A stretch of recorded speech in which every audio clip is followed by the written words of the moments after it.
Hey, what's going on everybody? My name is iBelvee and today we're going to be talking about monsters and how to choose your snack pack.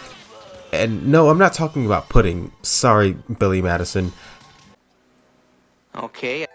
I mean the snacks that you can bring with you on your party and take with you in your pocket in Snack World Dungeon Crawl Gold. Let's get into it.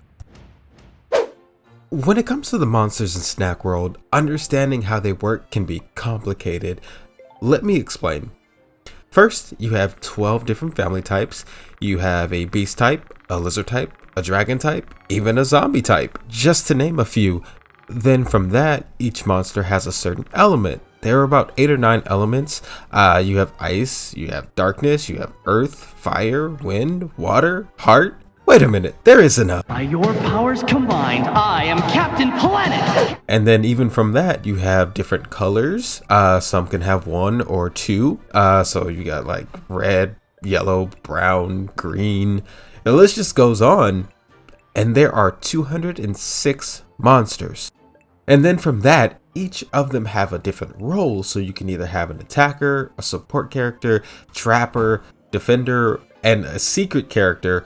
Or as I like to call it, surprise, mother. I'll be honest, I really don't choose the secret type of character because I'm not a fan of the idea where pretty much as soon as you select that character from the description, you won't know if it's like an attack, support, trapper, defender, whatever. You won't know until you actually start the quest. And that's just not fun for me. I'd rather know what I'm about to get myself into and who's going to be able to support me on my quest. So I really don't choose this one.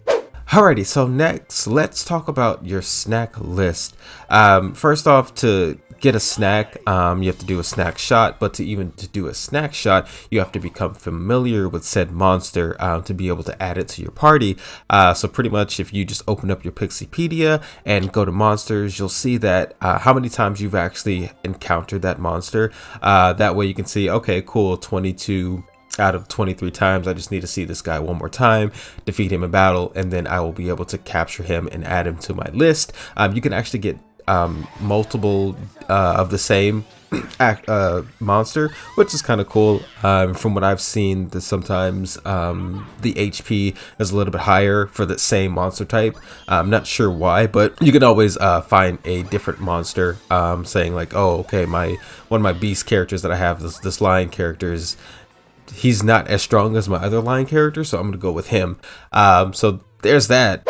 Now, some of the snacks that you capture will actually have something added to their list, what is called a Bane and possibly a Ward.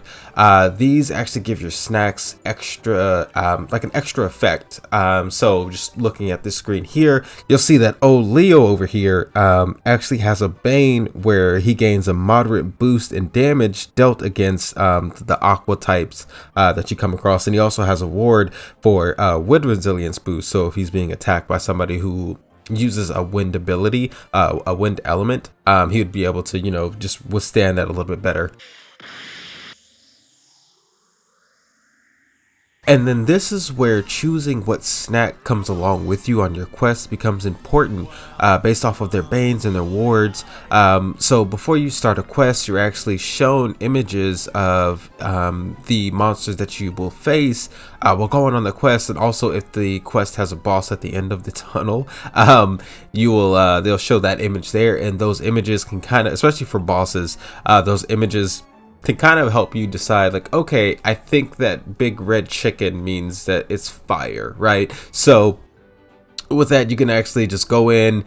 I know there are a lot of monsters. What I do, honestly, is I might take a picture, might take a screenshot or something like that, and then just try to figure out, okay, cool, I saw, this type of monster was there. I remember that this guy is a beastie. He's got like brown, the colors and things like that. And based off of that, with all the snacks that you've captured on your journey, you can kind of choose a certain character that has like, okay, well this guy has a Bane where I can defeat Brown. You might not need all of them, you can just pick one. So it does make it kind of easy because there's so many options between each monsters with the families, the elements, the colors.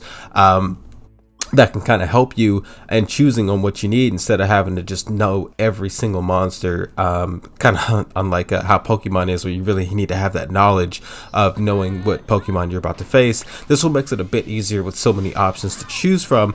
That way when you go into battle, you can defeat at least 2 of the 3 type of beasts that you might see, not beasts but type of monsters that you might see on the quest. And then you also have to factor in, do I want to take a character that is going to be able to heal me with their powers? Just depends on their types of abilities. And you also have their power moves, which is kind of important depending on who's going to be in your party and who's going to be in your pocket. For example, Peter Pancake over here, he has the ability for his power move to display all areas on all ally maps, so you can kind of see where you're going. And you know how it is in those dungeons, when you're doing those quests, you kind of have to just fumble around trying to figure out where everything is.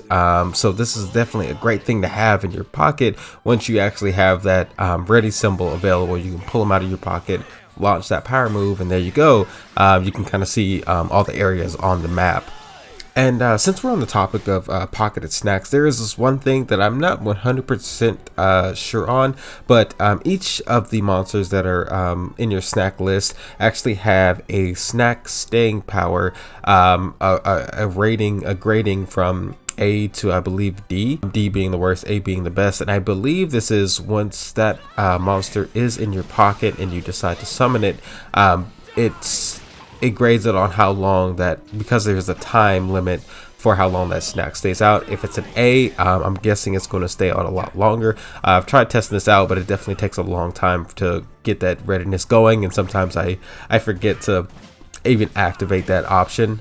So I haven't fully tested it, but I believe that's what it is. If you know for sure, please leave a comment in the comment section below to let me know. Thank you. But yeah, like I said, with 206 monsters, there's so much that you have to remember. So it does make it a little bit difficult if you do want to remember them all. But an actual commenter on my previous video, Starry Skies, dropped some information, some decent knowledge regarding a Reddit page that actually has all this information for Snack World, which is amazing. So I'll drop a link down in the description for that, and if you haven't checked it out, I highly suggest checking it out. They have like an Excel spreadsheet of like breaking down each of the monsters and their types and all that stuff. It's actually really helpful, and I suggest you guys just check it out. I think you might enjoy it. Alrighty, so the last thing I actually want to talk about is building your rapport with your snacks. So this is something that actually improves their level. So you have about 3 hearts, and each time you actually take the same snacks with you on multiple quests, it just builds that rapport with that snack in your party and in your pocket. That way it kind of just gradually just improves their stats overall. As you continue to get better at yourself, they will also get better, and that rapport will also get better, which is something that you definitely want to look into. From what I understand, going further into the game story, you also will get something called a limit break, which allows you to get a max level of rapport with about 7 hearts, which is great. So definitely look into bringing certain types of snacks with you more often to just make them stronger overall. So that's pretty much just going to wrap this up. My biggest tip that I can give to wrap up the whole video is if you do happen to fight a boss, I would definitely choose my party based off of that boss. So if the boss is like red, if it's blue, that way it makes it a lot easier when you actually go actually face that boss. So just a little tip to help you guys just improve beating those dungeons. So I hope you definitely enjoyed this video. If you did, give it a like because it helps the channel, and drop a comment down below on anything else that you guys want to see. Thank you guys. I think that's about everything. I think I'm forgetting something. Oh yes, I has a Discord. I'll leave a link down below on where you can actually join that Discord. It's just something new that I started. Had a few requests on it on previous videos. So definitely just wanted to get that started and get you guys involved. I hope you guys enjoy it, and if you have any ideas or anything like that, definitely just bring it up. That way I can just, make the Discord channel a lot better as I grow. So yeah, once again, I hope you guys enjoy this video. I've got to head out. Subscribe to my channel if you want to see more, and hit that bell to be notified when I drop another video. I'll catch you guys in the next one. Later.